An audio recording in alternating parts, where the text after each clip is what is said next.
What's going on, guys? Thanks for tuning in to another episode of the Red and Gold Standard Podcast. My name is Zach Hernandez, and as always, I am joined by my co-hosts, Matt Llewellyn and Mike Andrews of Nothing But Niners. We got a great show planned for you guys tonight. It is a Friday night, start of the new year off right. 49ers, Seahawks to end the regular season for all the marbles. Number one seeds on the line. Before I toss it over to my guys, if you're watching on X, do me a solid. Hop in the chat. Make sure you like and repost the post. If you're watching on YouTube, do us a solid. Hit like and subscribe. Also, hop in the chat. We want to hear you guys' thoughts on this huge game. Make sure you subscribe to both 49ers Hive and Nothing But Niners. We appreciate all the support. Now that I got that out of the way, Matt, how you doing tonight? Welcome back. Yeah, I'm doing good, Zach. This is going to be a crazy game. I'm working. Why they got to put it on Saturday? I get it. League rules prevent teams from playing 2 Sunday night games in a row, but I call BS, man. So I'll be working. I'll be paying attention. I'll find a way to sneak the radio broadcast into my ear, so I'll be paying attention to it while I'm doing my job. But hopefully get off to see the end of it too. But listen, it's a big game. I'm excited for it. That's tough. Speaking of radio, Papa will be back, so at least that's what they're saying. He was supposed to be back last week, and they pushed it out. So maybe you'll hear him on the radio. I think I'm gonna get the ESPN radio broadcast. Mike, how you doing? I'm good, man. I'm really happy to be here, man. I'm happy to have Matt back on here. I have missed his opinions and his takes, so this is going to be a fun episode, and I can't wait to dive into this one, man. Everything is good. It's kids, good. Bro. It's young kids, man. What can I do? Mm-hmm. No, I completely understand. I promise you I get it. So I'm just happy to have you back in the mix, man. Thank you, sir. Yeah. So we all know the 49ers and Seahawks face off tomorrow at 5 p.m. Winner gets the number one seed. Loser gets a wild card spot. Depending on what happens with the Rams, that would mean either the 5th or 6th seed for the 49ers. Which may not sound like a big difference, but it is a big difference. It's the difference between going to either Tampa or Carolina or going to Philly week 1 if the 49ers were to lose this game versus Seattle. But we'll get into that all later. First things first, how you guys feeling about this game? Before we get into the injury reports and stuff like that, just general feelings. We all knew when the season came out, we start and end with Seattle. I'm happy that this game at least is here. Mike, I'll start with you. What are your general feelings on this game? 13-4, baby. Just like we called it from the very beginning of the season. That's how it's going to go down, man. I like this game because I think a lot of people actually feel like Seattle is the better team. I feel like that. I feel that people know that Seattle has a better defense. I don't think that's missed on any of us here. And I think that people feel like our offense can be slowed down enough by their defense for their offense against our weak defense to make it a good game, and Seattle come out with a win. So this is a great test for the 49ers, and I'm excited from start to finish. So, as long as I keep calling my shots and predicting things the right way, get that interception out the way early, I will have no problems going forward. So we'll see how the predictions roll out later on, but I'm feeling confident about this one. Okay. Before we get to Matt, congratulations to Conrad. So he's at the hospital waiting to birth another 49ers Let's fan. go. That's awesome. Congrats. Hold up, man. Let's do a party horn for that. Come on. Matt, how you feeling? Just loosely. And by the way, I went to high school with Conrad, so congratulations, man. That's awesome. I love to see old homies, doing well and thriving. So yeah, listen, this game is an important one. It's kind of weird. I don't know if we necessarily saw this being for the number one seed between these two teams. Maybe we thought it would come down to the division, but this is going to be a huge swing. This is the difference between being able to paint the end zones red all the way to the Super Bowl or having to go on the road. Probably with the 6th seed, you're probably looking at going to Philadelphia. That's going to be a tough ask. Not that Philadelphia is the world beater that it has been, but why go on the road if you don't have to? This is, and it's weird too. These division games could go either way, but the 49ers need to get it done. And they're in a weird position where they have the least number of sacks in the NFL and still are playing for the first seed. I put it in the chat today. God, if Nick Bosa had just stayed healthy, like we would have wrapped up one a while ago, I feel like, just with the way everybody else is playing. But I'm sure everybody's going to be puckered for sure. Yeah. It is unfortunate to think about just how good this team would have been, but that's all right because they're still there. Like, that's what's crazy about it. They're still in contention for the number 1 seed with 1 game to go. Win, and you get a week off. You get to take care of business, and then you have divisional championship game, and then the Super Bowl. And you only need to win one of those before Fred can come back, potentially, is what the reports are. So it would be absolutely huge for the 49ers to get him back. Just that boost of seeing him, hearing him, being announced to the crowd, I'm sure would be insane. Let me pull up the injury report, and we'll start with that. Let's see here. Okay. Let me share this. The 49ers did not practice today. You guys can see that, right? Okay. You know what? I always like to show it in a new tab. Okay. So start with the Seahawks. AJ Barner, full participant. He has an elbow and a hip injury. Kobe Bryant, safety, knee injury, did not participate. Wednesday, limited Thursday. He is doubtful. Charles Cross, their starting tackle, has a hamstring injury. He did not participate all week. He is out. That is a big loss for them. Linebacker Derek Hall, hand injury, full participant. He's good to go. Josh Jobe, cornerback with a wrist injury, full participant. He's good to go. Josh Jones, who is Charles Cross's backup, is questionable with an ankle and knee injury. Cooper Kupp, vet day. DeMarcus Lawrence, vet day. Abe Lucas, full participant with a neck injury. Ty Okada, safety, full participant with a knee and oblique injury. Rashid Shaheed, full participant. He had the concussion last week. I was seeing mixed reports on whether or not he did officially clear the protocol or he didn't. But either way, it looks like he's tracking to play. Jackson Smith and Jigba got a rest day, and Leonard Williams also got a rest day. Obviously, the most important here, Charles Cross being out and his backup Josh Jones being questionable. So the Seahawks may be on their third string left tackle to start the game. For the 49ers, Renardo Green, full participant. He is good to go with that neck injury that had been plaguing him all season. Huge get back for the 49ers. Your Yetur Gross-Matos, they kind of limited him like they did all week. He's good to go. Kyle Juszczyk, good to go with the hip injury. What? Yetur Gross-Matos is not good to go.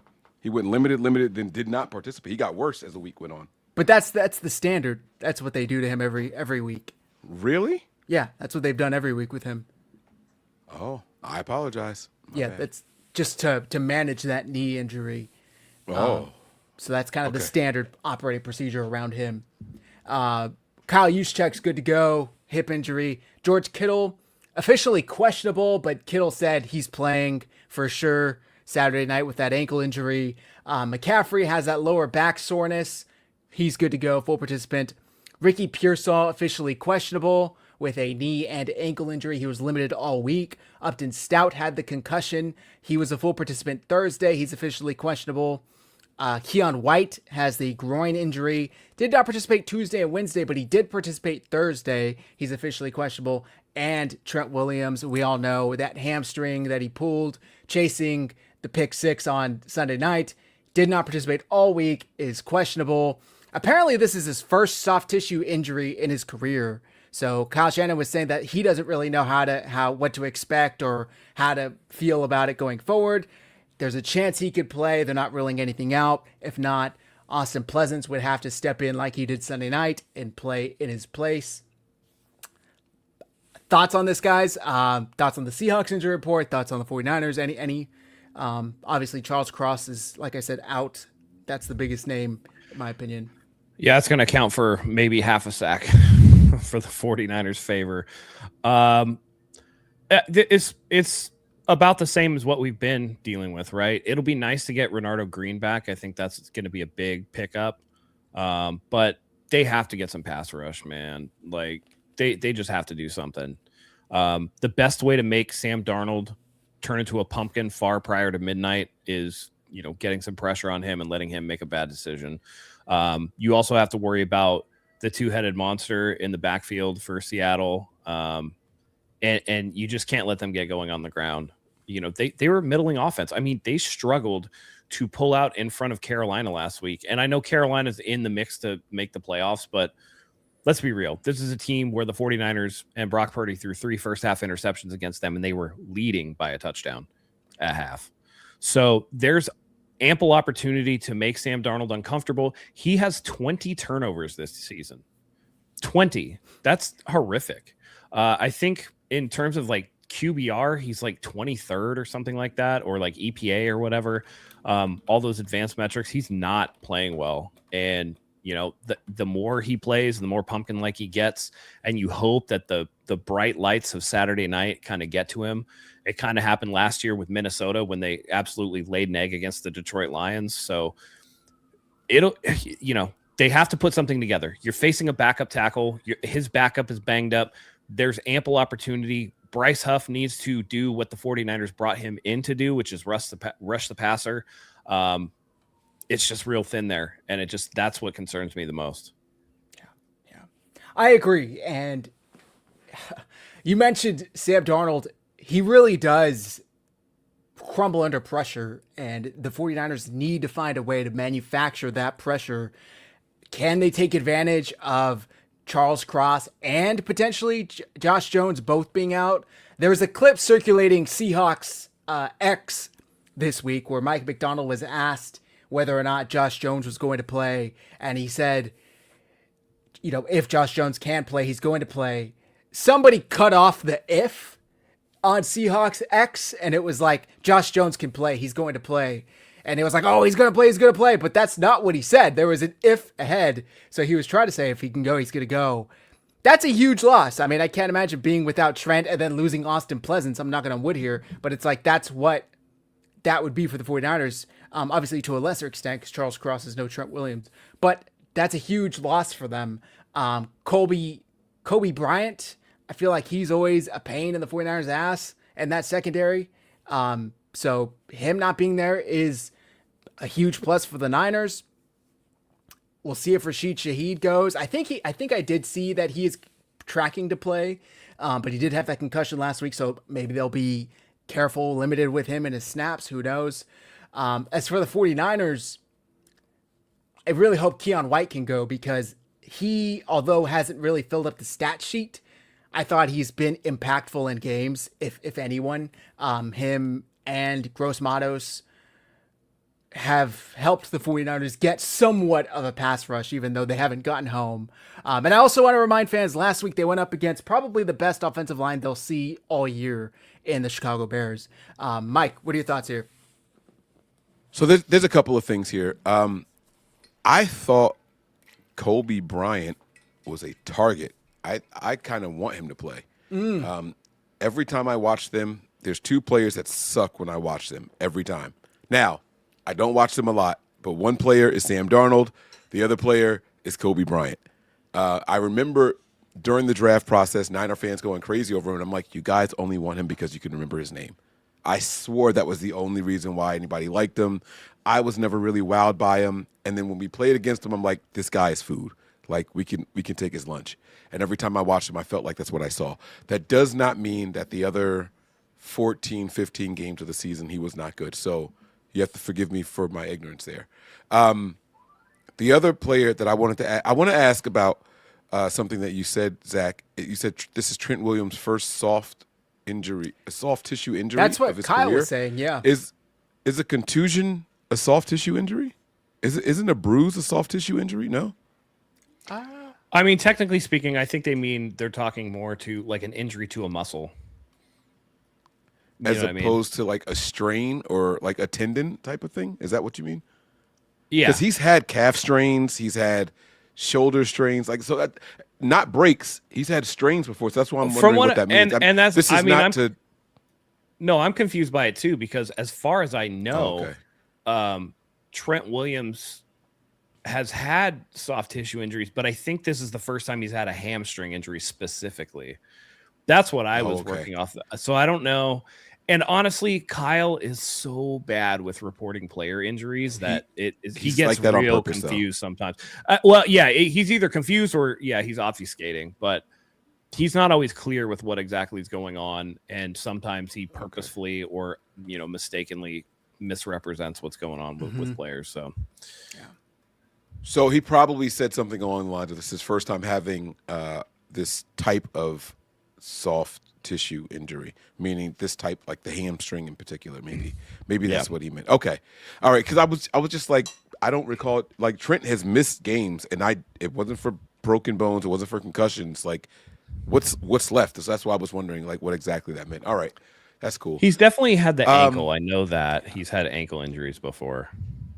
Yes, he has. And so when I look at our injury report in particular, I think that the name that I want on if you look at this whole list and of all the people that are questionable, you got Kittle, Pearsall, Stout, White, and Williams. If I had to pick one that I feel like the Niners absolutely need to have out there for the full game, this is going to sound terrible. It's Keon White. It's Keon White for me. If I had to just pick one of them, I feel like we've done pretty good without Stout. I get it. He's a full participant. He's going to be out there, right? I feel like we have filled the role of Ricky Pearsall in his absence. I feel like we've done admirably without George Kittle. I feel like last week, Pleasance even played pretty good without Trent Williams, right? But that defensive line needs as much help as it could possibly get, and that was never more evident than last week, where we just couldn't get a half a pressure on a quarterback that loves to hold on to the ball too long. To not generate anything with a guy who likes to hold on to the ball, that's disturbing. So I just want as many defensive linemen as possible out there. I don't know. I don't know if it's that disturbing. Caleb's pretty hard to get down. He's one of the more agile quarterbacks. Like I said, he's got a great line. He's like Purdy, where he just, even if you get pressures, it's look at that last play. I mean, I would argue half the league, half the starting quarterbacks probably get taken down by Bryce Huff there, but he was able to escape pressure, roll out, and then even still buy time with Gross Matos right in his face. So I wasn't expecting any sacks last week. Now, moving forward, or in any other games, yeah, I think it is very frustrating that this line can't get home or even generate pressure. Do you guys expect Saleh to dial up a lot of blitzes tomorrow to try and manufacture that pressure, especially if White can't go? Or do you think he'll rely on just the front four to do it by themselves?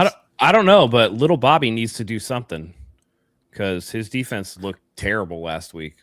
And injuries notwithstanding, they've been a bad defense all season, and they're gonna. You can't. I mean, the Seahawks offense is middle of the road at best. They're very mediocre, very mediocre. You can force them into mistakes. So if he's not in his bag and he's not doing what the 49ers pay him a league high salary to do, that reflects very badly on him. I think last week was a pretty good indication based off that performance that he's not going to get a head coaching offer. And I'm sure they'll dress it up of like, he's going to say like, yeah, I interviewed, but like, it just wasn't the right time for me. I don't think anybody's going to offer him this season based off of what he's done and the body of work.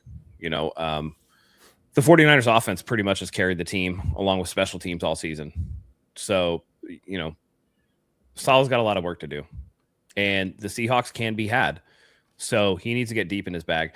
And I know Grant asked him a question about, Deommodore Lenoir traveling with Jackson Smith and Jigba and all that stuff. And the way that Saleh answered it made me think that they might try that for a little while. But, he's got to do something. Defenses look like trash all year. Deommodore Lenoir has looked super average. Like, name somebody on defense who's actually been super good this season. I feel like the most consistent player has been like Alfred Collins. I think this is going to sound bad. I think Lenoir's been a little worse than average. He's given up 5 or 6 touchdowns this year. Yeah. Now, touchdowns tracked by stats are based off of proximity. So Sure. I don't know the not actual necessarily assignments. his guy, but we've Right. seen him bail on his zones before. Particularly, Yeah. I'm trying to remember the game. Was it Carolina? Jacksonville. Was it? He did I it think in it was Jacksonville for sure. Tampa. He's done it. He's done it, man. It was. Do you want me to play the clip? No, I think it was. Who was the defender that scored the touchdown? The defensive tackle that scored the touchdown. Tennessee. There you go. That's right. Yeah, it was Simmons. Right. So that game, he just stands in the corner and just lets the guy Simmons go right to the middle. I just, he's been bad. Yeah, for sure. Since you brought it up, I do have that clip here. Sala was asked about the possibility of Lenore shadowing JSN per Grant Cohn. So let me play this. Which, by the way, great question. Shadow Jackson Smith. Diameter Lenore said he wanted to shadow Jackson Smith and Jigba. A couple of years ago, Travarius Ward did that here. What are like the strengths and weaknesses, the positives and negatives of doing something like that from a schematic standpoint? That's a good question. All right. We can go long on this one, but the reality is it's easy for the guy who travels, right? I got that guy. I'm going to travel wherever I want, especially since we're a zone-based defense, right? So if it was man coverage, easy for him. But then it is a little bit more difficult for the other guys. Like, how does everybody else align? Because we're not.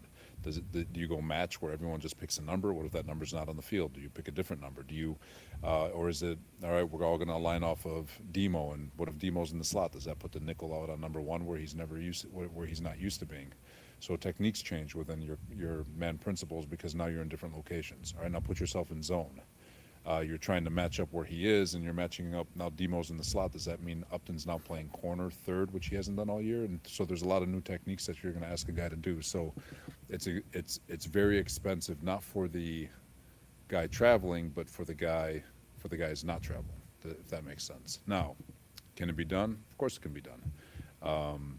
Do we have it in our inventory? Absolutely. Can we? Maybe. So we'll see. Thought it was a good answer from Sala. Yeah. Did you see him at the beginning where he kind of was like, "That's a good question"? Almost looked shocked that Grant Cohn asked a good question. Well, because it wasn't an asshole question. It was a legit question. It was a legit question. He's been barking all week that he wants to follow JSN, right? And so, that's why. And I agree with the comment there by Laeli Yahweh. I hope I'm saying that right. That one right there, right? So last year, what Lenore did was, if they put their best corner in the slot, he moved to the slot, and they had two outside guys that they trusted. This year, they don't have two outside guys that they trust. So Lenore has kind of been stuck on being full-time outside all year long. And it's kind of like it's showing some of his expose is a tough word, but it's like it's showing that maybe you aren't that guy. And maybe that's why he wants to travel, because then he can go inside and outside and all that, and he can play off of it, especially in zone. You know where the next person is, and he's a better guy in the slot, forcing someone to the zone. He'll hold on a little bit longer and make it an easier transition as they get past his depth, right? But this year, that's not necessarily the case, and so now his depth is tested by where the safeties are, and the safeties are terrible. So it's kind of like it's showing a weakness. I don't know if it's reflective of Lenore or the transition from slot to corner to safety. You know what I mean? I don't know if it's one of those transition type things. But when it's all said and done, can we do it? Yeah, but like Robert Saleh said, we play a lot of zone, so it could leave other people exposed. But that also tells me that you don't have a lot of faith in the other guys, and that's why they're not moving him back and forth this year. And it's no mistake. Our outside corners have been hurt. You know, we don't know if Ronaldo Green's playing. We don't know if Mustafa's playing, and it's been a shuffle button in the secondary a lot of games this year. But I will say this also: aside from the people on the outside or the secondary, the defensive line not getting consistent pressure exposes the secondary, no matter who you are, no matter where you're playing, and no matter how good you are. And so it all goes hand in hand. Those guys feed off of each other. You know, when the corners are doing really good, it buys more time for the defensive lineman to get home. When the defensive line is doing good, it shortens up how long the secondary has to cover. So it's give and take, and right now it's all take by the defensive line, and they're not giving any kind of help to the secondary. Thought this was interesting. This is courtesy of SF Data Niners on X. He charted San Francisco 49ers defensive coverage stats. And if you see here, Lenore, 998 total snaps, 5 passes defended, 2 INTs, given up team high, 5 TDs, 10 yards, average depth of target, 355 yards, 62 targets, 38 completions, 61.3 completion rate, 5.7 yards per target, QB rating of 90.5. So it's not the worst. It's the most touchdowns, but like we've said, that's kind of, it can be attributed to whoever was the closest, but it's just a dip down from last year, in my opinion, or from what I remember, not in my opinion. So, and this was the year the 49ers were hoping he would take that step up by letting Mooney walk, and they gave Lenore that extension to be that CB1 for them. Has he been horrible? No. But I don't know if he took that step that they were hoping he would. Yeah. And while it sounds like we're dumping on Lenore, he is clearly our best corner. I don't want to make it sound like, and I trust him if the game is on the line. He's got to cover his guy. I do trust him. So I don't want it to sound like I'm like giving up on him or anything like that, because that's not the case at all. I just don't like this zone defense that we run as often as we do. Like there's just times where they gotta man up, like they did on that last play of the game against the Bears. We say that, but then I've seen them completely fuck up man coverage too. Yeah. They're terrible in both. The secondary has not been good. Right. There's no level of this defense that elicits confidence in me. There's no level of defense. The pass rush doesn't get home. The linebackers can be exposed if you spread them out. And then the secondary has their limitations as well. So, this defense is bad, man. And, just because Lenore is the best of a bad situation doesn't exactly make him good. We're talking about a decline from last season, but the other half of that is, outside of Matthew Stafford, name an elite quarterback that the 49ers have faced this year.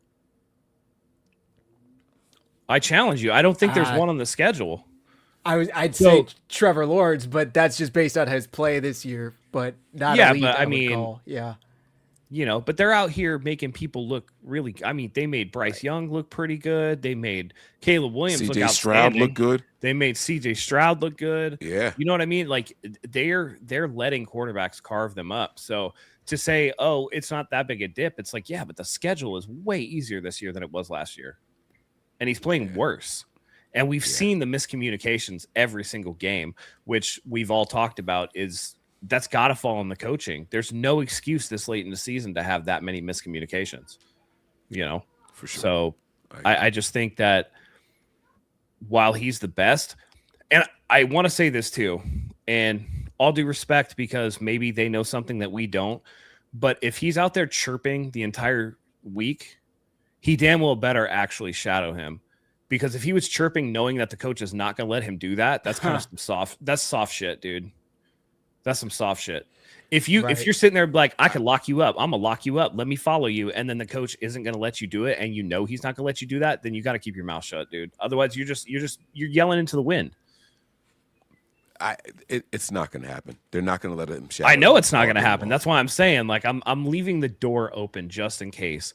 Because as Salah was answering that question, he kind of had like the little smirk on his face, like, who knows, maybe whatever, and it's like, maybe we'll do that for a little bit. Who's to say, right? But maybe like third downs, key passing situations, they'll have him shadow, but I don't think it would be permanent. Which I'm pretty sure, I'd have to see the stats, but I think the Seahawks are one of the worst teams in the NFL on 3rd and 5 or longer. Correct. Like their conversion percentage is atrocious. Yeah. Matt, you talked about Sam Darnold and how he's kind of regressed back to the mean after a really hot start. I have this tweet here. In the last 8 games, 9 touchdowns, 9 interceptions, 220 yards per game, 29th out of 33 PFF grade, 23rd in adjusted EPA per play. And then I think, let's see the correction, he's actually 32nd out of 33 in PFF grade. So it's a lot more average, definitely. 1-to-1 TD to INT ratio. It's not great compared to him leading the MVP talks the first half of the season. It's the defense and it's the skill position players. Yeah. Well, It's the two-headed monster of Walker and Charbonnet and Jackson Smith and Jigba on offense, and then that defense I think is second ranked in the NFL. and even if you take away the INTs for a second, 9 touchdowns in 8 games. Brock Purdy has done 10 and 2. So it's like, dude, like what exactly are we talking about here? Like he's not that good. Sam Darnold is definitely beatable. He's going to give your defense ops. The problem is that we drop 90% of the opportunities that we get. They hit them right in the chest and they drop them, I can't tell you how many batted passes I've seen go up in the air and I'm like, please, someone come down with it. And because of the zone, no one's anywhere near it. You know what I'm saying? It's like they're just not in place to make a play on the ball, and it drives me absolutely crazy. But they're going to continue to run that until I don't know when. I don't know when they're going to stop. So, but Darnold definitely, he will give you opportunities, and that's how I'm judging this 49ers team as a whole, right? Like if we can go out there and get a defensive stop, I think our chances of winning improve by 50% at least, right? So if we can go out there and just get one turnover on defense, we've got a way better chance of winning a game. This is one of those games because Darnold is going to be that guy. He's going to give you a knock. You got to take advantage of it. Yeah. There was a stat, a post, I was trying to find it, but I don't think I can, of like EPA on missed plays, basically, like dropped interceptions and stuff like that. And the 49ers had like negative 27 point something EPA in dropped interceptions by their defense because they've had so many that just went right through their arms and they couldn't get their arms underneath. It's frustrating. So there are going to be opportunities in this game the 49ers need to come home with not only interceptions, but fumbles. I'm pretty sure he leads the league in fumbles. So he's turning over the ball a ton. I rewatched that game week 1. We all know it ended with the Sam Darnold fumble, thanks to Nick Bosa pushing the tackle into him. But also, I think it was JSN earlier in the game, they got a punch out on, and the 49ers were able to recover. They got 2 turnovers to negate Purdy's 2 interceptions. And let's just remember, Purdy played half that game with a shoulder and turf toe. And he yet still drove the 49ers down the field, got a game-winning touchdown pass. Jake Tonjes, I give more credit to Tonjes than to Purdy in that pass because if you look, I think it was Witherspoon or Woolen, I don't know who it was, one of those ass CBs went up there and was like ready to pick it, and Tonjes just stepped right in front of him, and you could see the DB like put his hands over his ears like he couldn't believe it. It was Tariq Woolen. Woolen, yeah, he couldn't believe it. After he just gave up a huge pass to Ricky Pearsall down the sidelines to get them in position. But also I want to remind you guys, that was the last time we saw Jake Moody in a 49ers uniform because he missed like a 27-yard field goal, doinked it. He missed, that's how bad this game was. We got all the way up to like inside the 10, got stuffed on 3rd and goal. Kyle Shanahan decides to kick it with like 35 seconds left in the half. Moody doinks it. Seahawks get the ball, go 60 yards, and then make a field goal, like a 6-point swing, just like that. And then later in the game, he had a kick blocked. So it was just insane. 6 points on special teams. Yep. The 49ers are in a much better spot, special teams wise. Seahawks are actually pretty on par when it comes to special teams. Shaheed has been a revelation for them returning kicks. So I think that's going to be an interesting matchup. The battle of the special teams, who is going to make the mistake or who's going to make the play. I think that this is really what it comes down to. Also, Matt, you talked about the Seahawks on 3rd and 5 or more. I want to say they are like something at like 30%. I just had it up, but I think I closed it out by mistake. Around 30% converting, whereas the 49ers are one of the highest, I think the best when it comes to 3rd down conversions. Now the Seahawks defense is the best when it comes to stopping 3rd down conversions. So it's strength against strength. Usually good offense beats good defense because there's only so much you could do defensively. Ricky Pearsall is questionable. We saw that. I think we all expect him to play. He finished last week's game. He's dealing with that same injury. How much do you think this passing game, how much success do you guys think this passing game can have against that Seattle defense if you get George Kittle, Ricky Pearsall McCaffrey. I mean, we all know all the names. What are you guys expecting out of Brock Purdy? Do you expect this heater to continue, Matt? The problem comes down to the weather, in my opinion. Yeah, you're going to have some of these guys back, but, and a lot of people are talking about the rain. I don't think it's going to rain that hard. The issue to me is that the winds are supposed to be a little bit higher. And to me, that's a worse sign for a quarterback with a not as strong arm. If it's light rain, you can dry the ball. You can still run your passing game. He might not have those deep shots down the field, but he's still going to be able to get the ball out. The problem comes with the wind, where he's throwing a lot of layered throws, what we like to say. That's code for like pillow passes. You know what I mean? It really is what that's code for. He's not going to be able to fire the ball in there like the way that he wants to. And that makes things difficult for him. And so that's where you kind of hope that, they have a game plan for the weather and can work around it, because that's going to be the biggest kind of inhibition for the offense. They can scheme the offense up. And I feel like Kyle Shanahan does pretty well against McDonald and his defense. So I think that, all things considered, the 49ers were moving. The 49ers were, moving the ball. Again, Zach, you touched on the Moody misses. You talk about the fact that Brock Purdy was injured from the second quarter on and had a couple turnovers after he was injured. But initially, they were getting the ball down the field. So we'll see. But the weather's going to play a factor for sure. Yeah, and weather currently shows it's supposed to start raining roughly around 6. There's a 40% chance for the rest of the night, pretty much. Mike, I have this chart here, and I wanted to get your thoughts on the passing game as well. But this is just a comparison of each quarterback this season. Obviously, Purdy's got a smaller sample size as he missed 8 games with that turf toe. But pretty much all the positive stats, all the stats you want to lead in, Purdy has. Darnold has the edge on depth of target by about 0.3 yards and a slightly lower TD to INT ratio. He's got slightly higher bad throw percentage, higher pressure to sack ratio, and a higher percentage of his yards came after the catch. Mike, what do you expect from this passing game? I think the Niners are going to go out and try to I think they're going to play to their strengths, and that is manipulating linebackers. They have a really good linebacker over there, so I don't want to make it sound like we're going to just, walk all over them. They have a really good linebacker there, but I think that they're going to play to their strengths. I think Kyle's going to come out early and make them think that we want to set this record with Christian McCaffrey, and I don't think that's part of the game plan at all. I think that on the first couple of drives, Christian McCaffrey could have 3 or 4 targets, and they're going to be like, oh, okay, they want him to get this record. Just to make the linebackers step up a little bit more, if they're just out of place just a little bit. This entire offense is based off of manipulating linebackers. It's not about the corners necessarily. It's linebackers and safeties. That's what the quarterback does with his eyes.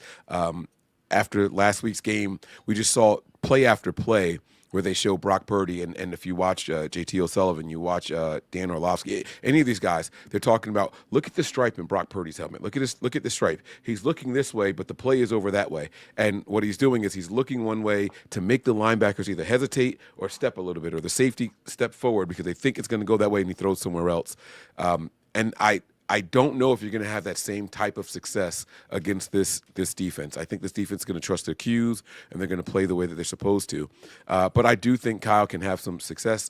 Matt, you said that Kyle generally has good success against McDonald. Isn't McDonald the same coordinator that Purdy threw the 5 interceptions against for Baltimore? Yeah, but wasn't that? Oh, yeah, but that's come on. All 5 of those weren't because of the scheme. A lot of those were luck. The one to Hamilton in the end zone absolutely was a schematic thing, and Brock Purdy didn't see him. But you're talking about passes that were getting batted at the line or bouncing off receivers. That's not schematic. That's fair. Bad luck.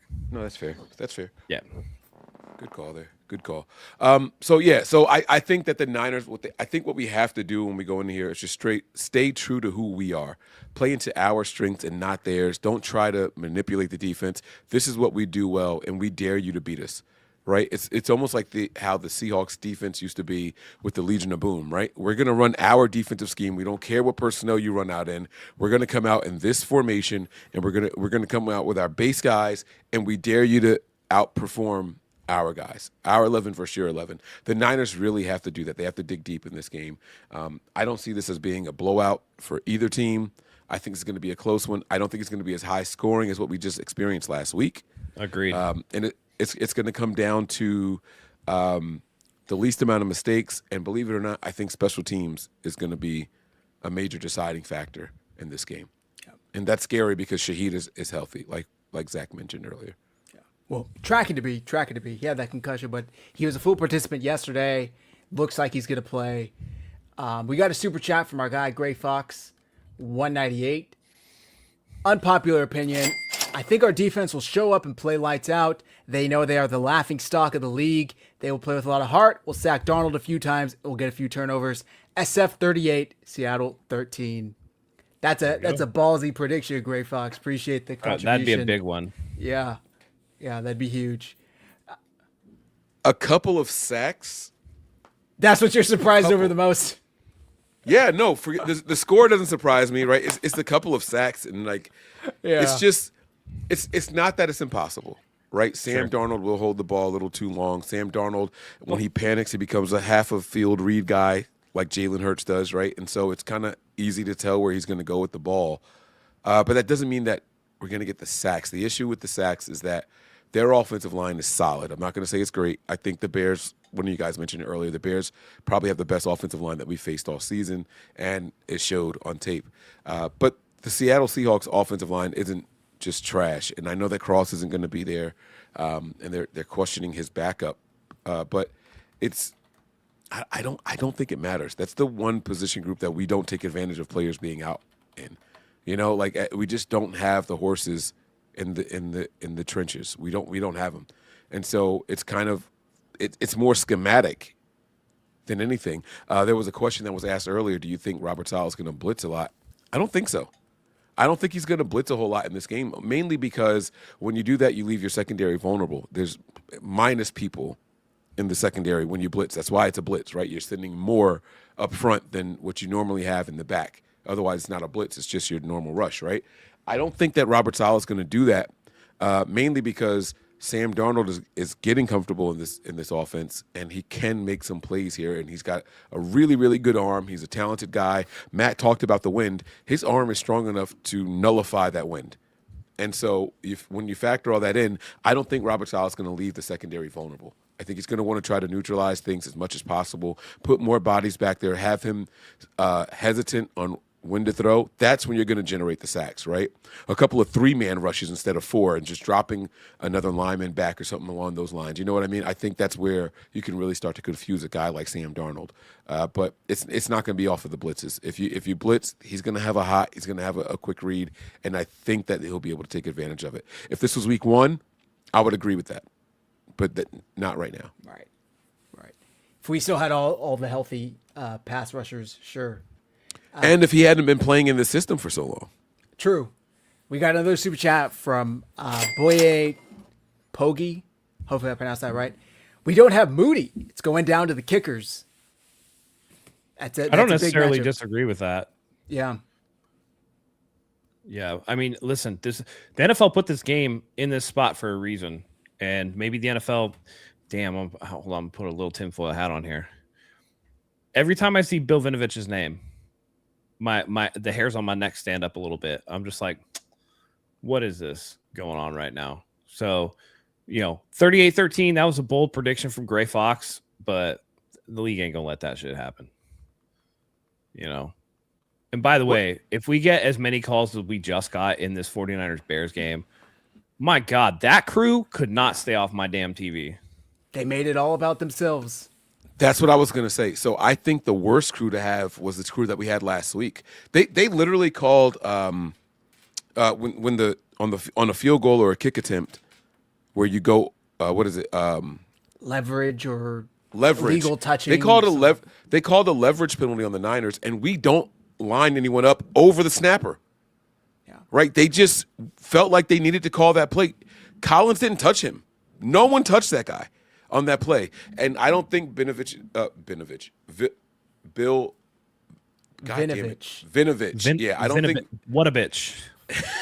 I don't think that bitch is going to call those kind of plays on us. All right, that's what it comes down to. Now they are a little tighter in other areas, right? You'll see some of the hand checking get called for PI or illegal contact, but you're not going to have those straight up fabricated calls. The first 3 calls against the Niners in the last game, I think, were straight bullshit.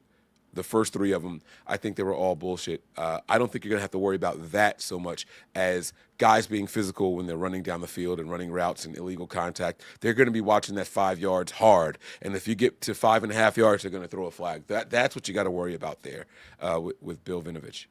Well, my problem with Vinovich, and then we'll get to Sean's super chat. What has been our main gripe with him in the Super Bowls? He doesn't call holding on our pass rushers. We don't have any pass rushers. So that's not going to affect us negatively this time. I'm half joking, but it's like, hey, if he doesn't call it, then okay, maybe this may actually benefit the 49ers offensive line, which is starting to gel for the first time. I saw PFF rankings that had them number 1 in pass blocking, and I wanted to pinch myself. It's like, what are we living? What time are we living in? What was the duration for that? Was that like the last 3 games? It's like a dynamic chart. It's like a power rankings throughout the season. So overall, we were number 1. Yeah, as of after Sunday night, yeah. You know what my issue is with things like that? It's so Colin Cowherd notoriously hates the Niners. Mm-hmm. He had the Niners ranked like number 2 of all his teams left in the running and all that. Like, I don't want the Niners to get complacent. They're seeing all this stuff. They're reading all this stuff. I don't know that this young team can't handle it. Do you remember the whole we won one, we lost one, we won one, we lost one, we got to reel the young guys in? Like, I'm worried that starts to rear its head. We've already made the playoffs. We've already, you know what I'm saying? And we 2 games in a row, 40+ points. It's kind of scary to me because I don't know how they're going to react to that kind of success. And I don't want these guys to get complacent. I really don't. I can't remember who it was, and I want to give credit where credit's due, but maybe it was Tim Kawakami or somebody like one of the beat reporters was like, they're not carrying themselves like a team that's comfortable. They're carrying themselves like a team that's super focused on getting a win. So I get that there's young guys, but there's also guys like George Kittle, like Trent Williams, who have been to the Super Bowl, and in Kittle's case, twice, and come up short twice. Those veterans, they're not going to let that happen with these young guys. They're setting the tone. And it's fortunate that some of our loudest leaders are some of our best players, because that helps keep some of the young guys in line. And I can't imagine. And then you got people from college too. Like, you don't think Alfred Collins knows how to focus in big situations. I mean, he was in the college football playoffs last year. So there is that perspective. Maybe some of these guys from smaller schools, they don't know what the bright lights are all about. But like you're talking about, Collins is an SEC school, college football playoff, all that good stuff. You talk about the leaders of this team. Brock Purdy, I'm sure, was pissed off about that Super Bowl loss. I know he wants to get back there so that he could justify his place in the pantheon of 49ers quarterbacks. I mean, Brock Purdy with a Super Bowl win instantly becomes the 3rd best quarterback in franchise history, behind Steve Young and Joe Montana. So, there's a lot of incentive. Kyle Shanahan, same thing. Robert Saleh was here for a Super Bowl loss. There are people in the building who know what it takes to get to, the Super Bowl. And the fact of the matter is, Kyle Shanahan, when they make the playoffs, he's finished no worse than championship games. Yeah. So yeah. I would expect them to come in focused for sure. Yeah. Especially with short week. I think the short week actually will help with focus. You don't have time to sit and rest on your laurels. It's like, shit, we got to turn around and get to the next one. Yeah. And not only that, but we've heard them talk about, because they were win-loss for that portion of the season, it's like, all right, it's time to nut up or shut up. Like, we don't have that much room to kind of fuck around. Like, we got to get to business and get it done now. I understand what you're saying, Mike. There are young players, but I think enough of them have been here long enough, the vets, to kind of keep that in check. We got a super chat from our guy, Sean. Matt, looking good, losing weight, or V-neck, LOL. Can Purdy hold the ball? A little bit of both. And throw in rain? I'm nervous. Hope Saleh is better than last week. Again, if it's not a heavy rain, then I don't think that'll be that big a deal. Yeah. It's the wind that more worries me. Particularly, man, if I'm remembering correctly, Levi's has like a crosswind, doesn't it? Correct. It blows across the field. So like that makes things difficult on some of those because it's not like, okay, I know that we're going into the wind, so let's shorten it on some of these ones. I know we're going, with the wind, so now I have it at my back. Now I can uncork a deep one and it might actually get more carry that way. It's crosswind, so you got to be careful of how the ball's flying out of your hands, especially when you're doing some of those layered throws. Is it going to push it 3 to 5 yards a little further than you want it to, or is it going to make the ball delay a little bit? Maybe maybe we see in certain direction that the ball's behind the receiver a lot. That's where that comes in, especially with somebody like Purdy who doesn't have the arm strength to cut through the wind. Darnold has the arm strength to cut through the wind. I just think that he, at his baseline, is less accurate than Purdy. So while I don't think it'll affect Darnold as much as it will Purdy, I think that Purdy's more accurate. So that gap just becomes kind of like a tie at that point. I just checked the wind tomorrow, according to my iPhone at least. Between 5 and 8 is anywhere from 6 to 8 miles an hour. It's supposed to dwindle down as time. I was hearing gusts up to 25 though. I mean, today we had gusts up to 14. It's supposed to cool down or like relax tomorrow wind-wise. Let's see. That's the scary part with looking at the forecast earlier because everyone was saying, know. Rain. Like last after the Bears game, it was like, oh, there's going to be rain. And now it's like, well, only 40% of the area is going to get rain. And then it's like, all right, well, now it's going to be really windy. This is according to NBC Bay Area, and it was updated 16 minutes ago. And it says gusts are expected between 14 to 25 miles an hour tomorrow. And if that's the case, then that's going to be a huge factor in the game. Oh, I do see. Yeah, winds will be 6 to 11 with gusts up to 26 miles an hour. Yeah, I mean that's a problem. If it gusts at the wrong time, all of a sudden, that could be the difference between a completed pass and an interception. His spirals have been tighter, which allows him to cut through the wind. But it's not. But it's not about the spiral. Mike. I just went to the golf course during the Santa Ana winds down here. I literally had to aim to the left. The winds were gusting about 25 miles an hour, right? I literally had to aim left. And I watched a ball that I hit straight get up to where the wind line was and literally push 50 yards to the right.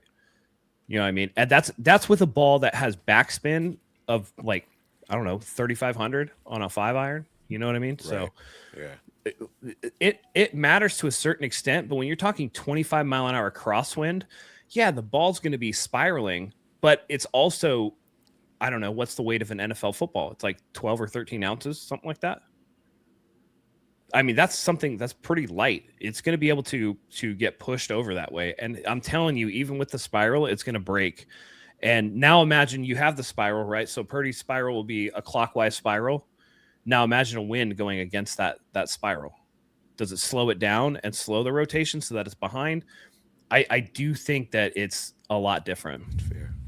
My only, I don't want to say pushback, but response would be they've been practicing in Levi's Stadium all week at night. And the gusts, I think, have been worse since, earlier in the week because the storm kind of came. And I think it's dying out Saturday through Monday. But hopefully they've become accustomed to that wind. You know what I mean? I'm hoping that it's not a big factor. I'm just saying, it could be. Yeah. So definitely something to keep in mind. I know most fans only think of the rain when a storm is in. You can't see the wind, but yeah.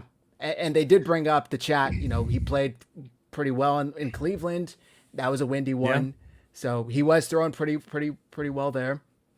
Let's talk about the Seahawks offense, because I think that's what most of us are concerned about is the 49ers defense based on what we saw last week, based on what we had seen the past couple of weeks. They've been doing this bend, don't break, but boy, it's getting close. They got some bodies back last week in Gross Matos. Tatum Bethune came back versus Indianapolis, I think. They are getting Renardo Green back, which I know a lot of fans think he's, average, but boy, is he, that secondary is much better with him out there than with him on the bench. What do you guys expect out of the 49ers defense when it comes to going up against the Seahawks offense? Darnold, Matt, you talked about the two-headed running game, Charbonnet and Walker, And then obviously their top two weapons are JSN and Barner, the tight end. How do you expect 49ers defense to cover that? You got to do better than 9 for 124 for Jackson Smith and Jigba like he did against us in week 1. You have to do better than that. They've been doing they did better against the run in the last few weeks than I expected them to. I think, especially Carolina stuck out to me. Rico Dowdle didn't get any play in that game. They have to limit the run opportunities and then get them into third down situations and just don't give up long third downs. I remember, God, man, what was it? 3rd and 14 against the Bears. They gave up a 16-yard reception. Yep. It's just like, come on, man. That's the stuff that you got to do. Make Darnold work to a point where he's going to make a mistake. He's going to. That's just how it is. But you have to put him in the situation where it's more likely. First and second down, maybe he doesn't make that mistake. If you can take him out of being comfortable in play action situations and he has to literally drop back, that's where you're going to get him. So they got to do a good job against the run. Don't let Jackson Smith and Jigba get 9 for 124.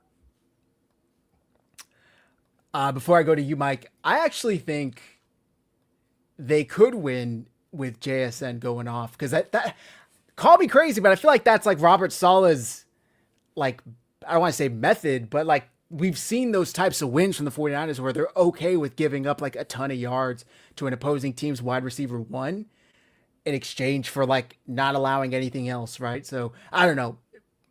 I feel like we've gotten torched over the years when we've had Saleh by like one guy and still won the game. Maybe I'm wrong. That's just how I feel off the top of my head. I don't have the data to back that up. Mike, how do you feel about this defense going up against the Seahawks? I agree with what you're saying. We've seen guys go out there and have really big games against the Niners, and then like when it's crunch time, midway through the fourth quarter or whatever, now that the team is comfortable throwing at him, it's like, all right, this is 3rd and 9, they're going his way, and all of a sudden he's bracketed by Niners players, right? So it's kind of like give it to him, take it from him, and that's kind of how Robert Saleh has done things. If I'm being honest, I'm a little more concerned with the run game here than anything else. Seattle, I have their rushing stats pulled up here, and all year long they 119.8 rushing yards a game, right? Their last 3 games, 128. Last game, 163 yards. So they have ticked it up a lot in the last 3 games. Now the same can be said for the Niners, but we're not talking about our offense right now. However, I think our run defense has really, really come to life these last 3 or 4 games. I don't know why teams have abandoned the run against the Niners, or it's just not it just hasn't been as successful. So they let it go earlier. But the 49ers have done a really good job of neutralizing the opposing team's run game. I don't think teams really want to go out there and get 3 or 4 yards a carry. If they're not popping a big one after their first 10 to 12 attempts, they're like, all right, maybe we need to go ahead and start passing more. Then they start doing screens. You know what I mean? They start trying to do the bubble screens and things of that nature. And so that's where I get a little concerned. Are they going to try to do that? Because I think that while we have eliminated the run, the tackling behind the defensive line has been a little suspect. It's been a little questionable. And if I'm Seattle, that's what I'm looking to take advantage of against this 49ers defense. Yeah, it is interesting how, we all thought, Matt, you've been saying for a couple of weeks, looking forward to that Chicago game, Ben Johnson and the Bears were going to run all over the 49ers. They didn't really do that. They passed all over them, but for some reason, these teams aren't like going. We faced Jonathan Taylor 2 weeks ago, and they didn't really run all over the 49ers either. The Panthers, with that 2-headed running game with Dowdle and Hubbard, didn't really run all over the 49ers. I'd love to see the splits, because Carolina was trailing the entire game. Indianapolis was trailing the entire game. Chicago was back and forth, right? How does that look if the 49ers aren't in the lead? I feel like the 49ers haven't been behind a whole lot in their games. Some of their losses have been, last second, in the fourth quarter comebacks or whatever.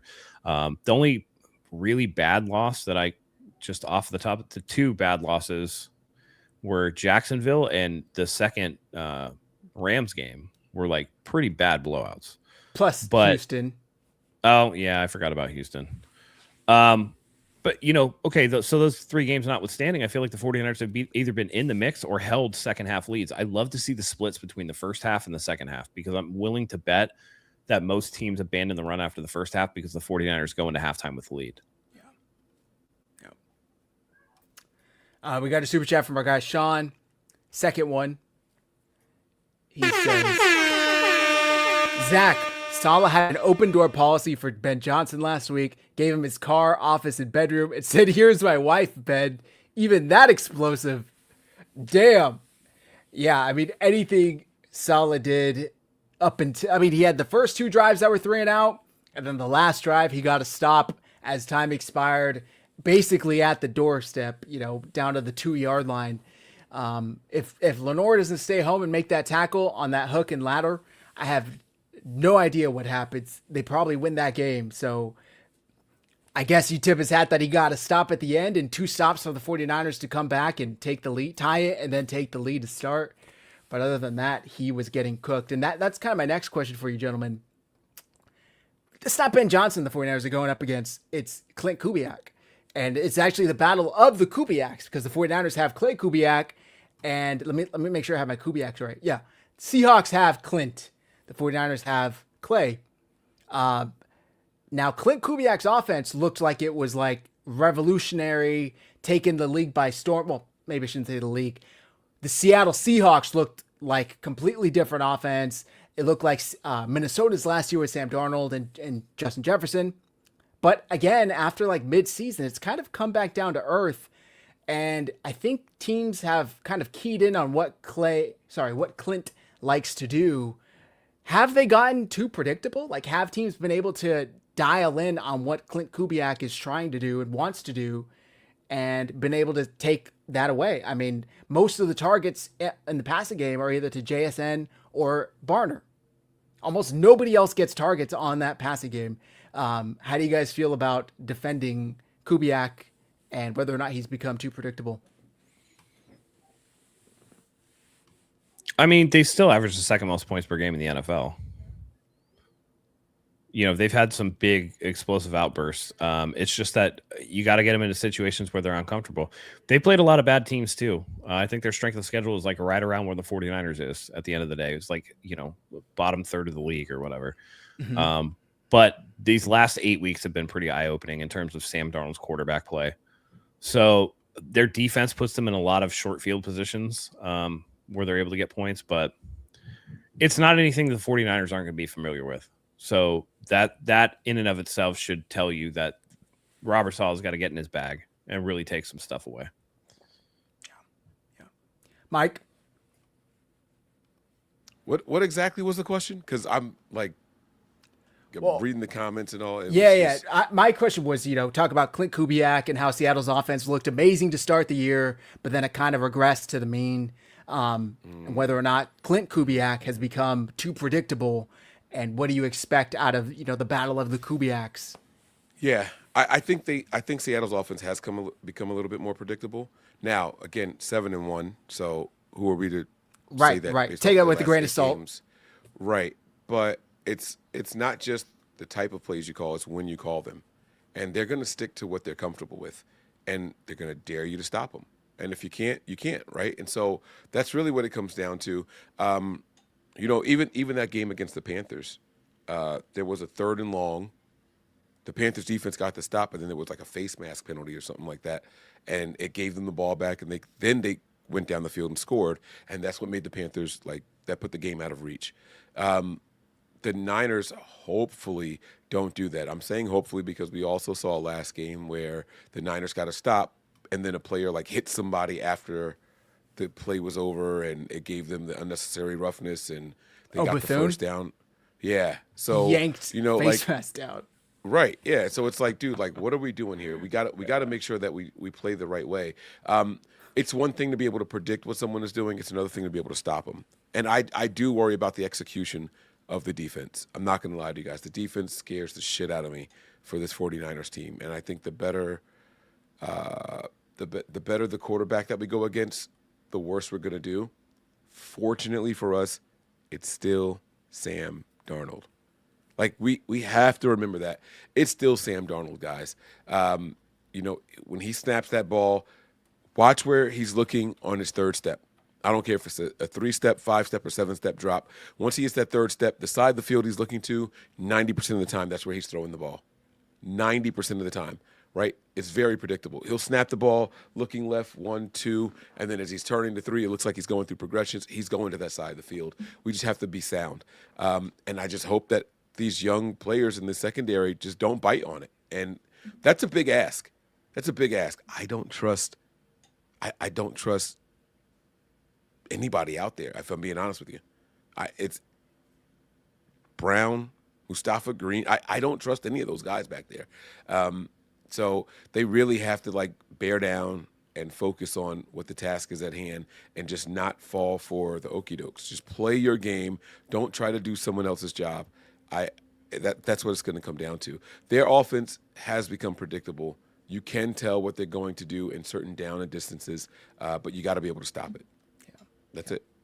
Yeah. And that is, something that does need to be said. It's like whether or not you know what's coming and you could stop what's coming, two different things, right? You may know that a team's going to run it down your throat on 3rd and 1, but if you can't stop it, then what good is knowing? It's almost even worse because you knew what they were going to do and you couldn't stop. So the 49ers need to make sure that they're able to stop what the Seahawks are trying to do on offense. The running game, they have that two-headed monster. I don't know. They're really in love with Charbonnet. I don't see it. I think K9 is the better back between the two. I think they would be a better offense if they just gave him the bulk share of the carries, but it seems to be working for them, so who am I to say anything? I think the 49ers defense, I'm very intrigued to see how they respond. I know you guys are going to say they don't have the bodies to respond. It doesn't matter how they feel. They're still going to look like ass. I don't know. Maybe, they got torched on prime time kind of 2 weeks in a row, 1 week more than the other. Monday night, 2 weeks ago, they weren't torched as badly as they were Sunday night versus the Bears. And they did get that pick 6 versus the Colts at least, but I'm eager to see if they have anything in them to show up. Hear all of them being talked about as the worst defenses, the reason why the 49ers won't be able to go far in the playoffs, and respond and put together something out there and show that they can take care of business and live up to their side of the ball. Let me see. Was there anything else that you guys had to talk about? Oh, I did want to say just real quick. Isn't it kind of weird, the similarities between last year's final game for Sam Darnold and this year's final game for Sam Darnold? Like going in, amazing offense, chance for the 1 seed, playing a divisional rival, playing against a team that has an offense that's on fire, defense beat up, completely atrocious. That's how it was week 18 last year when he was in Minnesota versus the Lions. And off the top of my head, I don't think he did that well against the Lions. I want to say he had sub 200 yards and a couple turnovers. So we'll see. We'll see what that turns out to. But I just thought that was interesting. That's a really good point, right? Sam Darnold is cool when there's no pressure on him at all. You put pressure on him, and I'm not talking about from the defensive line, just situational pressure on Sam Darnold, it does not bode well for him. And that's why the Jets wanted to move on from him when they did. That's why the Niners were comfortable with saying, all right, we brought him in for a year, let him go. That's why Minnesota was okay with letting him go as well, right? There's a reason he hasn't stuck anywhere. There's a reason for it. And so that's what it is. It's like, all right, we need to get this win. That guy is at home right now reading the playbook backwards because he wants to make sure he knows every single part of it. He's going to overthink it at some point. You got to take advantage of it. Remember, I said this probably 40 minutes ago. He's going to give you opportunities. Can you take advantage of them? That's what it's going to come down to. He's going to overthink this at some point. We just got to make sure that we're in the position to make a play on it. Yeah. Great point, Zach. Thank you, our guy for our faithful podcast. We talk about how Mike McDonald was flabbergasted when asked about Brock and CMC and how to stop them. I wouldn't read too much into this. I mean, do I think he was genuine? Yes. But, I mean, coaches are going to talk about whoever they're going up against as if they're Tom Brady and Jerry Rice, and they're never going to say anything negative against a player they're about to play, before or after, honestly. But he was, there's only so much you could do to stop Christian McCaffrey. He's on an all-time. Do you disagree, Mike? I feel like, yeah, what? Yeah, get the fuck out of here. Listen, heading into the Super Bowl, We heard the same exact shit from Steve Spagnuolo. He was like, "Oh man, this team is so tough," and they whooped our ass. Like I don't want to hear that shit anymore. Every time an opposing defensive coordinator, or you know what I'm saying, every time they come out and start praising the Niners players, they're just making us get comfortable. Oh yeah, see, they know, and they come out and it's a completely different game. That's posturing. That is public posturing. That's all that is. I'm not buying it. Don't believe that for a second, guys. This guy is ready. This is the game that he's been waiting for. If you don't think that they knew that this game was going to be important when the season started, you're absolutely wrong. They knew how weak our schedule was, right? We talked about, at the worst, this team is going to be a double-digit win team. We knew that just based off of our opponents. We didn't care about the injuries. We didn't care about who was here, who wasn't here, or any of that. We're going to accidentally win at least 10 games. We all said that. So if we knew that as Niner fans, imagine what the people who are paid millions of dollars to know who their opponents are, what their opponents do well and all that. Imagine what they know. They are very clear with what the job is and what it's going to be down the stretch. He's been waiting for this since week one. You guys got me week one, barely, but you got me week one. Watch what I got for you now in week 18 when everything is on the line. They want to show just like McVay wanted to the second time we faced the Rams. They're ready. They're going to be ready. Also, just want to add, this is why they brought him here, right? Like, this is why, if you guys remember, Jed York hired Kyle Shanahan after watching what Shanahan did to the Seahawks in the playoffs when he was with the Falcons. And Jed York said, I want that. We haven't been able to beat Seattle in the past, 5-6 years. I want that. So then they got Kyle Shanahan in here, struggled for a bit, but then ever since they've had Brock Purdy, pretty much. I think Brock Purdy's 6-1, I want to say, roughly, versus Seattle. And then, who's the, I'm blanking on the Seahawks owners. Seahawks owners see, is it the Allens still? Sees what Mike McDonald did to 49ers and Brock Purdy on Christmas Day when he was with the Ravens. He said, I want that. This could not have been the more perfect opportunity for Mike McDonald to prove to the Seahawks ownership, you got the right guy. I'm here to prove to you, for all the marbles, for the division, for the number one seed, I can take care of the 49ers on the road. It doesn't matter. So we'll see if he can do it. We'll see. But okay, was there anything else you guys wanted to talk about? I think it's going to be a great game either way. I really do think it's going to be a great game. I think this is a better team than the Rams, minus the quarterback. We saw the one score prediction so far that was highlighted, 38-13, I believe is what it was. Do you guys think that this is a blowout for either team? No. No, Matt's shaking his head. Nope. No. Okay. Not at all. Okay, I got you. Could be a close game. Yeah. I think this is going to be close. I hope this isn't one of those games that comes down to whoever has the ball last, because I don't think that's going to bode well for the Niners either. Just not in this scenario here. Not in this scenario. Would be nice, though. Would be nice to have a nice, easy win, get to bed early. You say that, but Dinero Pinheiro, not a bad thing to have. It's not the Jake Moody 49ers anymore, hopefully, knock on wood. Yeah. Okay. By the way, I saw a comment in here. I'd lost it. Talking about how Christian McCaffrey looked gassed against the Bears. Well, he only had 250 total yards and 2 touchdowns. He probably was a little gassed. He's completely. At what point in that game did McCaffrey look gassed? Right. Help me. No, I'm being serious. Did you guys see the same thing? I didn't know. I mean, I saw him taking that massage gun to his back, but that didn't look gassed. It looked like he was dealing with back pain. Yeah. Maybe I don't know what gas looks like. I mean, it was reported from preseason that he looked like he didn't have a burst and all that kind of shit. So who knows, right? And by the way, only one carry over 30 yards this year. So maybe there was something to it, right? Maybe those guys are going to start pounding their chest later on. See, I told you guys he had lost a step, right? But I mean, this guy is out there. They pound their chest already. Anyway. They would brush that under the rug and find something else to pound their chest about, even if it wasn't the case or whatever. Yeah, he's already over 2,000 all-purpose yards. I don't know what the fuck else people expect from this guy. He carried the team when there was literally no one else out there, bro. It was him and Mac fucking Jones, and they played so well with him and no one else but Mac Jones. It was get rid of Purdy. Let's get rid of Purdy. I was one of those people. Hey, maybe we could trade Purdy for a first or second, right? Like, let's do it. Like that was me, stupid ass Mike, right? I have no problem saying that, but we got to be real with what we're seeing and how we're analyzing these players. Christian McCaffrey is not a player that's gassed. You know what I did see him doing a lot in that game, though? I need a play.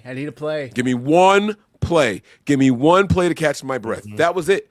Normally, he's waving them off. No, I don't want to come out. He was saying, give me the one play. So if that's what you mean by gassed, I'll give you that. I think I saw him do that like 3 or 4 times that whole game. So maybe I'll give you that one. All right, let's start wrapping up here. By the way, he's up to 3.9 yards per carry. It's good because he was, 3-3 a couple weeks ago? 3-3 for a long time, yeah. He was 2.6 at one point in the season. Like, it's a big difference in what he was doing, man. So I mean, listen, if you told me before the season, going into the last game of the season, CMC would have 1,179 rushing yards and 10 rushing touchdowns, you'd be like, oh yeah, that's like a good season for him. And then you tack on, what is it, 7 receiving touchdowns and 890. Sorry, I thought you were, Like, come on, bro. I mean, like, what I don't think he's 2,000 all-purpose yards, guys.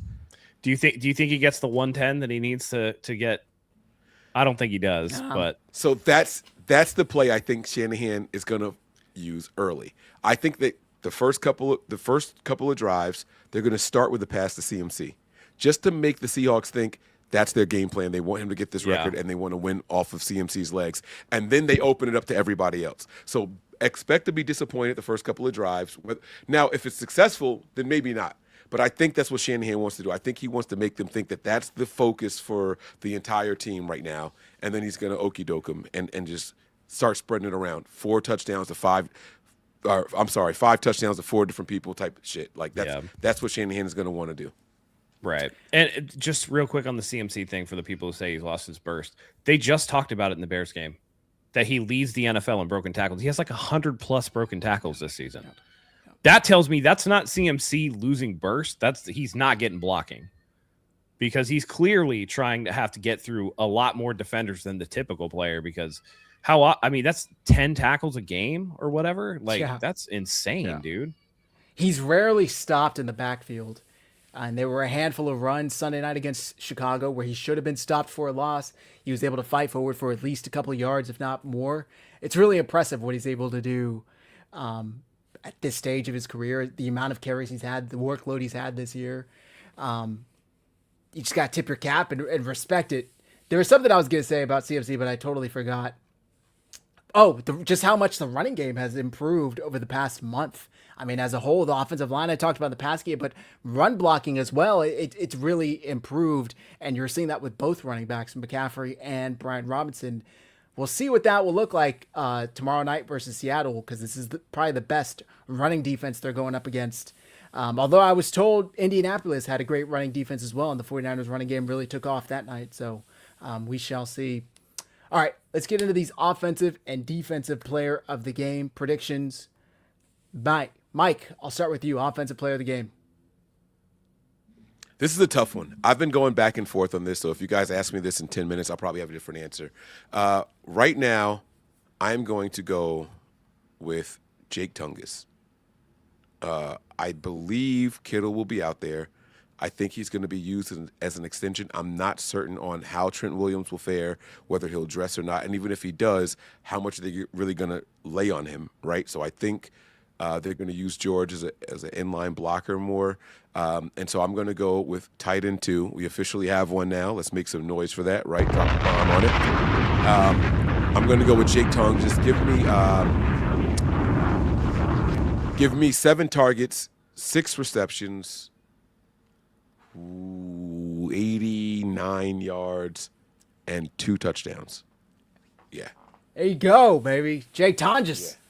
Hero from week 1 returns to seal the deal in week 18. Matt, who do you got? Listen, I respect Jake Tongus, but let's be real. It's going to be the George Kittle show. Seattle struggles against tight ends, and George Kittle's the best in the business. He was chomping at the bit to kind of, come back for this game. They announced it super early that he was going to play. So I would expect him to go off in this game. And, with the weather potentially being a factor, he becomes that much more important for them. Stat line? I'm going to say 7 catches, 110 yards, and 2 touchdowns. I like it. And I didn't want to point out that they struggle against tight ends. I'm glad that you did. And that's why I think that they announced Kittle early so that they start planning for him and ignore Jake. That's why I went with Jake. But I like the way that you're thinking. So we have the options to do it. Maybe they end up splitting, right? Maybe it's 1 touchdown each, and they each end up with like 4 or 5 catches or something like that. You know what I mean? But take advantage of that tight end mismatch. I like. I do want to say I called Tonjes last week, and he had a really good game. He had a really good game. We were so spot on with our predictions. Yeah. I don't know how many of you guys caught that, but I said get the interception early. I didn't think it was going to be a pick six, but I said turn it over early, turn it to a Jimmy Garoppolo type game. Like, we were spot on, Matt. Now, I want to say that pick, that was at the very least illegal contact. That should not have counted. That defender got to Jennings like 3 yards early and just like plowed through him. That was some BS. So agreed. Okay, for me, I'm going with Ricky. I think it could be Kittle as well, but I'm going with Ricky Pearsall. He was cooking him week 1, and he was cooking the league before he got hurt. I think he's going to be healthy enough to play, cook him again. I'm going to say Ricky, 7 catches on 9 targets for 115 yards, and I think he gets his first score of the year. Kenny, he is questionable, but he played all game. He practiced. He was limited. I can't imagine he doesn't play. He doesn't have a score all year? I don't think he's gotten into the end zone, no. I mean, he missed like half the season. Shit. what was it? There was a stat. It was like the 49ers, if Bourne and Pearsall don't catch a touchdown, they'd be the first team since like 1978 to have 2 players with 500-plus scrimmage yards and 0 touchdowns for those 2 players. Just CMC is just eating touchdowns from everybody. That's what's happening. And Jennings has 9. And Purdy too, who's just like running in a bunch. True. Let's go. I like it. Let's go. By the way, if Jennings gets 1 more touchdown, he'll be the first 49ers wide receiver to have 10 touchdowns in the season since Terrell Owens in like 2003 or something like that. He's at 9 right now. He'll also get a contract boost. So we'll see if he gets that incentive with 1 touchdown pass or more tomorrow night. All right. Did you guys see Kyle admitting what their argument was about? Like, just he finally admitted it. They were like, "Did you see the question?" It was like, "Now that things are cool between you and Juwan, like, you mind telling us what the?" And he was like, "He's a competitive guy that wanted the ball more, and I was pissed off that he wanted the ball more in that situation." Like, it was, so it was pretty cool to see. And now that you understand what Juwan held out for was all these incentives, like, dude, target me. Like, they can't fuck with me. Give me the ball. Now, I will say he probably has the most drops of anybody on the team also. But, I mean, when you're the leading guy getting targets, that's bound to be how it is. So, I think there's 7 interceptions when targeting Juwan Jennings, which is tied for the most for a receiver. Who was first? Mike, were you first for offense? Who do you got for defensive? All right, defensive here. I'm going to go with Bethune. I just feel like he has to keep this defense in line right now. I'm very happy that he's back out there in the lineup. Part of me wanted to say Winters, but I'm going to go with Bethune. I think the communication is going to be key here in this entire game, and they have to know the tendencies of Sam Darnold. That's it, and it starts with that Mike linebacker. Like, he's going to have to call it out and keep everybody in line. He's going to have to tap in and dig deep to channel his inner Fred Warner. I hate to, say play like this guy, but this is a guy in his second year, a 7th round pick. Asking him to emulate Fred Warner is a lot. I get it, but as far as communication goes, he is capable. When they talked to Robert Saleh early in the year, they mentioned that right away, like what separates him from all the other guys, and they said straight up communication.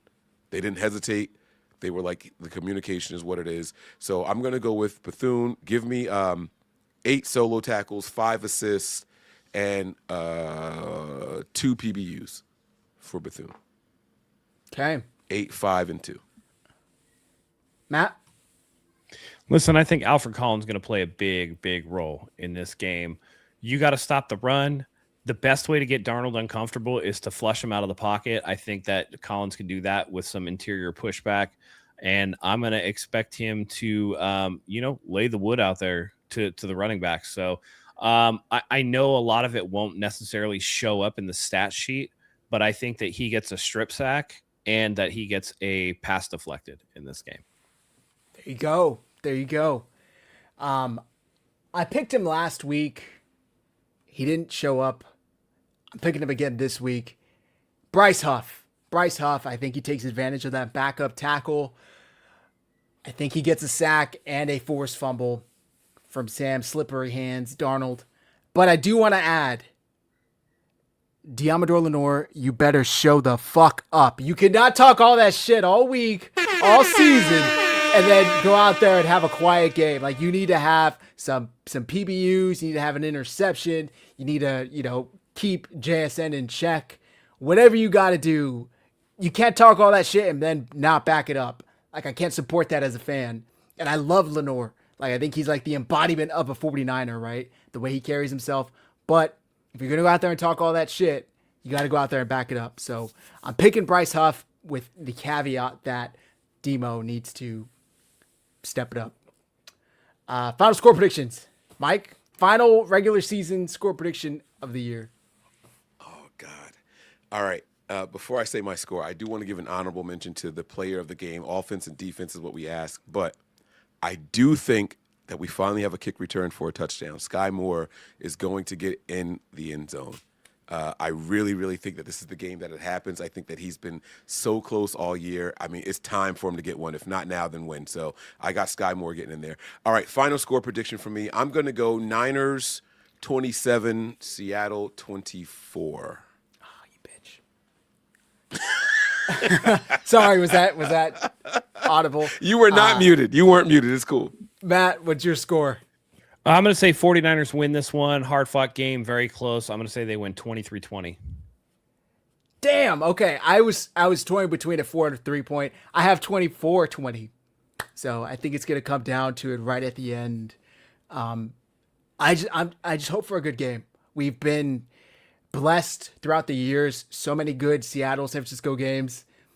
The last one that was important, the 49ers, we all know how that ended in 2019 in Seattle. So hopefully we can get another one here in San Clara. While you were out, by the way, and we were talking, and I said I didn't want to jump ahead, and as everybody can see, I'm wearing the Christian McCaffrey rivalry jersey. But I told Mike, this is the ultimate karma test for a new uniform, is this game, right? We all love the 94 white throwbacks because, one, they wore them during the Super Bowl year, but then also the goal line stop by Dre Greenlaw, right?